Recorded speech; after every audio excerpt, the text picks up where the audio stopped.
On the world of Attila's Eye, the capital of the anarchist police state known as the Asphodel Anarchist Collective, the last vestiges of the planet's natural ecosystem were swept away. Where once there rose ancient savage mountains or stretched mighty tempestuous seas, there were now only endless horizons of dazzling cityscapes and boundless urban sprawl. The creation of the galaxy's first ecumenopolis of the new age was celebrated as an unrivaled triumph, but none could ignore the creep of doubt that this achievement might not survive the threats that lay beyond. The Pelx-Credonian horde had been united and unleashed with every nation humbled before its might. Each had a choice: resist and face extinction, or submit to the one known to her followers as the Plume of Silver, but hated and feared across the galaxy as the Great Chirpy Con. The Bocyannian Brotherhood was the first to face the Great Con in battle, and its fleets were quickly shattered, its armies smashed. Unwilling to surrender to those they considered heathens, the only choice left to the Bocyannians was to accept their fate, and their worlds were taken one by one. The Flargal Stargazers and the Way, nations that just years earlier had declared a great alliance together with the Bocyannians, felt no such spiritual obligation. Their holy leaders knelt before Chirpy Con, and the newest subjects of the Horde attempted to comfort themselves in the idea that mortal empires were fleeting, while faith remained eternal. If there was any hope that the rise of the Con might break the ideological struggle between the Union of Supreme Synthetic Republics and the UNG Alliance, it faltered and died as fleets gathered on the border of the USSR.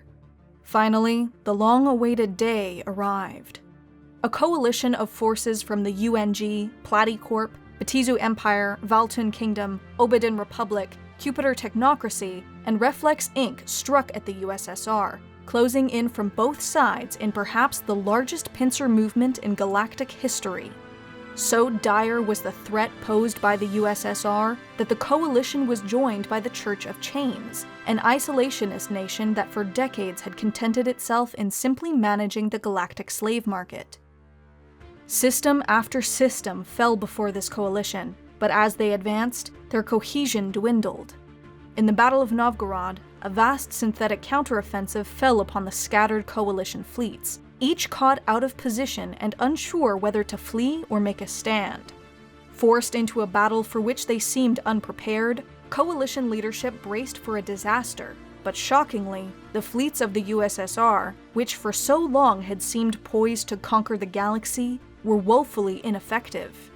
Where before the USSR had only conquered marauders and pirates, now they faced advanced countermeasures and modern armaments, and were forced to concede Novgorod to the coalition. As the greatest fleets in the galaxy were turned against each other, the Con continued her march of woe. Reflex Inc. was forced to surrender, while the destruction of the Bocyannians continued. In the Japris system, the last Bocyannian ship, a vessel in which the entire nation had placed their remaining hope, was quickly destroyed, and Japris Prime, their final free world, was besieged. Yet not even this doomed heroic struggle could convince the Coalition and USSR to unite against their common enemy. In the Lvov system, newly retrofitted synthetic warships massed in two enormous fleets crushed the advance of the Coalition and forced them into a barely contained retreat. The UNG and its allies had no choice but to withdraw from the USSR entirely, denounced by their enemy as the united cowards of the galaxy. Perhaps emboldened by the defeat of the UNG, subservient artificial intelligence units across their space broke out in open revolt. Everywhere, UNG garrisons were overthrown, and secretly constructed fleets moved to destroy their organic oppressors. In a heartbreaking blow to UNG morale, the newly declared Artificial Alliance quickly seized control of two systems named for the most legendary and honored heroes in human history. From here, they prepared mighty armadas, far larger than even those commanded by the Great Khan. The capitulation of the UNG seemed all but certain. What happened next might never be truly understood. It was widely accepted that the Artificial Alliance could not coordinate the trillions of drones it had constructed, while others claimed that the eponymous spirits of those systems lost intervened themselves. Whatever the reason, the power of the Artificial Alliance was fractured, and hope returned to the UNG. As the entire galaxy fell into chaos, the Cyber Equestrian Collective announced they had managed to bridge the gap to a previously inaccessible extragalactic star cluster by repairing a long-dormant and ancient gateway. Hoping to discover some long-lost wonder that might be the key to defeating the Great Khan, they instead encountered a highly advanced civilization known as the Dysanu Consonants. To the Khan, the discovery of the so-called L Cluster was merely another opportunity. The tremendous defenses of the Dysanu were not enough to deter the Horde, and after seizing the entrance to the L Cluster, they quickly utilized its ancient network of gateways to send their fleets across the galaxy, almost without warning. Everywhere the Horde was set loose against unprepared defenders, and nations that had ignored the Khan as a distant concern now found their worlds on the front lines. Not even the Artificial Alliance could escape the wrath of Khan, and robotic warfleets dueled with Pelk's Credonian raiders in the ruins of what had once been UNG's space.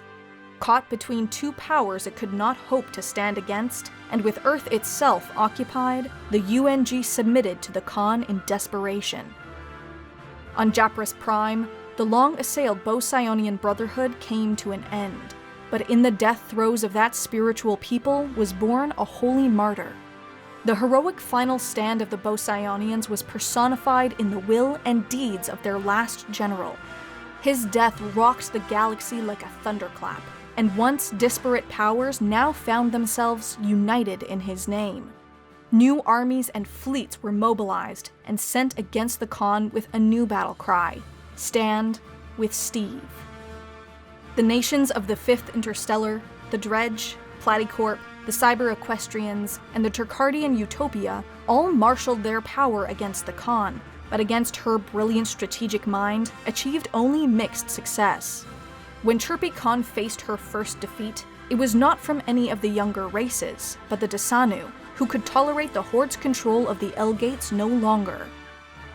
Emboldened by this reversal, the Turkardian Utopia, Asphodel Anarchist Collective, and the Union of Supreme Synthetic Republics, in an unprecedented display of unity, tracked down the wounded Khan, and in the Battle of Beiruta, ambushed her warfleet and destroyed her flagship. The reign of the Khan was ended, and the galaxy granted a reprieve. With the death of Chirpy Con, democratic, egalitarian forces within the Pelk's Credonian people seized power and attempted to reform the Horde into a new federation built on mutual support and common ideals.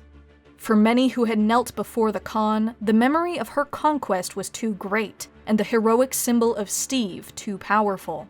Even before the Horde had completed its transition of power, the Valtun Kingdom, the Way, and the Flargal Stargazers all declared their independence. Only the UNG remained, counting on whatever power remained in the Horde to protect them from the Artificial Alliance. The sense of galactic unity born with the martyrdom of Steve died with the Khan. Old rivalries quickly crept back into the universe, and the Sozialistische Räterepublik, together with the Fifth Interstellar, demanded that the UNG finally bow to their superior ideology. Again faced with a war it couldn't hope to win and the support of the reborn Horde in doubt, the UNG immediately surrendered, becoming the newest member of the Fifth Interstellar. All across the galaxy, the old ways returned, if they ever left at all. The Flargal Stargazers and the Way have reformed the Council of Seekers, declaring Steve to be their messiah, while Platycorp claims to have obtained his DNA and now sell it at a premium on the galactic market. Petty rivalries have turned once more to war, and everywhere, larger and more powerful warships are being constructed, threatening to bring about an even greater cataclysm. Centuries from now, if any historians who might reflect on this era remain, how many might argue that the galaxy would have been better off if the Horde had never fallen, and the universe had been united under the genius of Chirpy Con? Surely, however brutal and repressive her rule might have been, it might still be preferable to the unyielding insanity of ideologies, the incomprehensible plots and wars, and the seemingly endless spiral into madness that has once more entangled the galaxy and threatens to ensnare it in a perpetual hysteria, from which it can never escape.